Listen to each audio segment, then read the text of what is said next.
Hello, dear students. This is a session on fetal skull. Fetal skull. As you can see, let us begin. This is the supraorbital ridge. This is the root of the nose or glabella, as it is also called. Two frontal bones on either side. Posteriorly, two parietal bones और भी पीछे two occipital bones. ठीक है. These are flat और tabular bones. कैसे bones होते हैं fetal skull के? Flat bones होते हैं.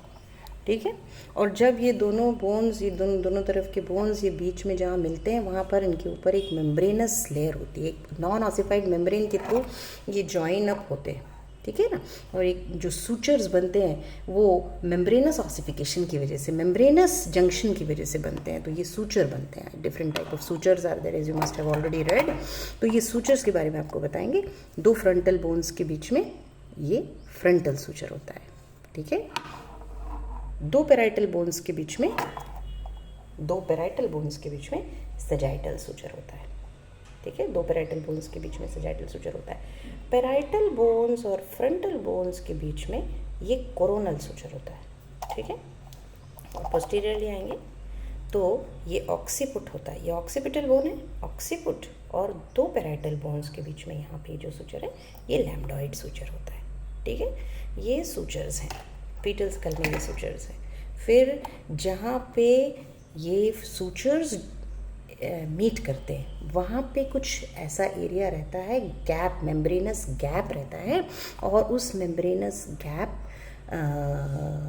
जो है उसको फॉन्टेनल्स बोलते हैं. तो two fontanelles are there of clinical importance, obstetrical significance. कौन कौन से टू फॉन्टेनल्स हैं?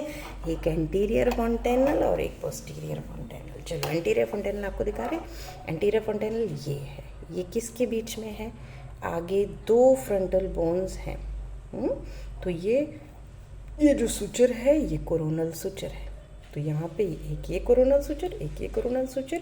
आगे की तरफ this is the frontal suture और पीछे की तरफ this is the sagittal suture. और इन चार सूचर्स के बीच में एक diamond shaped area which is covered by a membrane.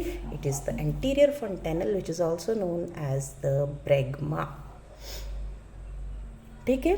अभी let us discuss the clinical importance. What is the clinical importance?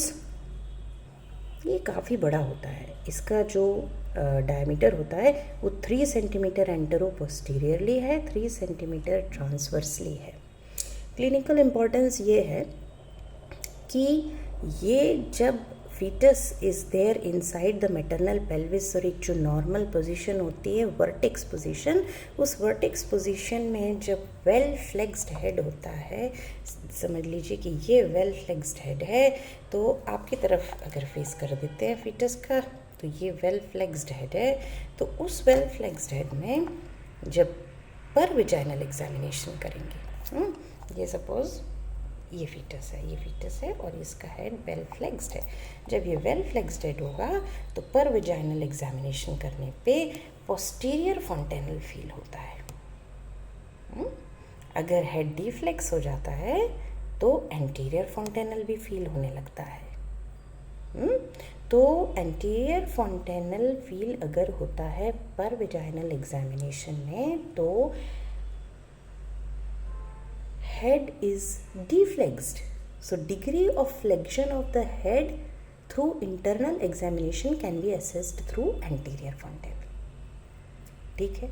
दूसरा इम्पोर्टेंस क्या है? दूसरा इम्पोर्टेंस ये है कि it facilitates molding. There is a lot of gap here. The bones, they are joining and there is a lot of gap here. When the fetus is traveling through the pelvis and there is some resistance and the space is not sufficient, then the bones will come together and this fontanel, this gap will allow them to come together. So it will prevent damage to the intracranial structures. It facilitates molding. Okay, फिर और क्या importance है? After the birth of the baby, anterior fontanel ossifies at about 18 months of age. When before ossifying, this is a potential space. It provides space for the brain structure, for the brain of the baby to grow. During the first year of life, the brain almost doubles in size, so it is allowing that space. और क्या importance है, यहाँ पे superior, यहाँ पे mid line में एक longitudinal sinus होता है, ये जो एंटीरियर फॉन्टेनल होता है ना, तो इस एंटीरियर फॉन्टेनल के मिड लाइन में एक सुपीरियर सजाइटल साइनस होता है. इस साइनस के थ्रू कभी कभी ब्लड ड्रॉ कर सकते हैं, कभी एक्सचेंज ट्रांसफ्यूजन कर सकते हैं फीटस में, ये अलग एक इसका एक इम्पॉर्टेंस है. फिर यहाँ laterally on the lateral corners of the anterior fontanelle here beneath this are the lateral ventricles in the brain, and lateral ventricles contain cerebrospinal fluid. So cerebrospinal fluid can be drawn through the anterior fontanel. Okay, फिर और क्या importance होता है, after the birth you can get to know, even before, through palpation you can get to know about the intracranial tension. So if on palpating the membrane is almost bulging, then the intracranial tension is very high, and if it is depressed, then the baby is dehydrated. This is another importance. Okay, so this was about the anterior fontanel. Parietal eminences, I will discuss more in more detail in another video about all the engaging diameters and everything of the fetal skull. This there will be another video for it. So this was about the anterior fontanel and the clinical importance of it. About the sutures, what is the clinical importance? That it allows the gliding movement of one bone over the other during passage through the maternal pelvis. That is, what is this known as? This is known as molding. So it allows molding. Okay, the other importance of the suture I will tell you. Sagittal suture, very important. Why? Sagittal suture, as you can see, where is the sagittal suture? So here you can see this is the frontal bone, and here in between the two parietal bones this is the sagittal suture, and when inside the maternal pelvis it is like that. Now sagittal suture, if now here you are doing the PV examination, if the head is well flexed like that. Okay, now actually ideally the sagittal suture should be in the midline. When the baby is about to deliver, the sagittal suture should be in the midline after internal rotation of the head.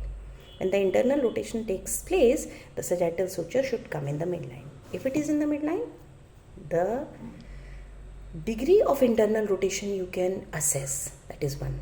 The other thing is, if it is like that,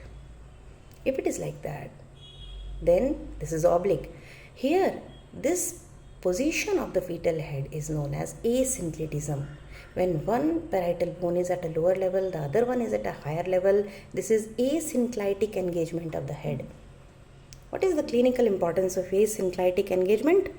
This will actually prevent the labor from progressing, and it might also lead to failure of progression. So, you can assess the degree of syncretism or asyncretism, you can assess the degree of internal rotation of the head, you can also see that whether how much molding is there, if it is there. So you can, when you are feeling any suture and there is overlapping of the bones, you can come to know about the molding. Okay, and so this was about the importance of sutures, and I will come to the posterior fontanel. Posterior fontanel, it is formed at the junction of the occipital bone with the two parietal bones. Here it is a triangular shaped area, 1.2 by 1.2 centimeters in size, gets ossified by term. So the term posterior fontanel is a misnomer.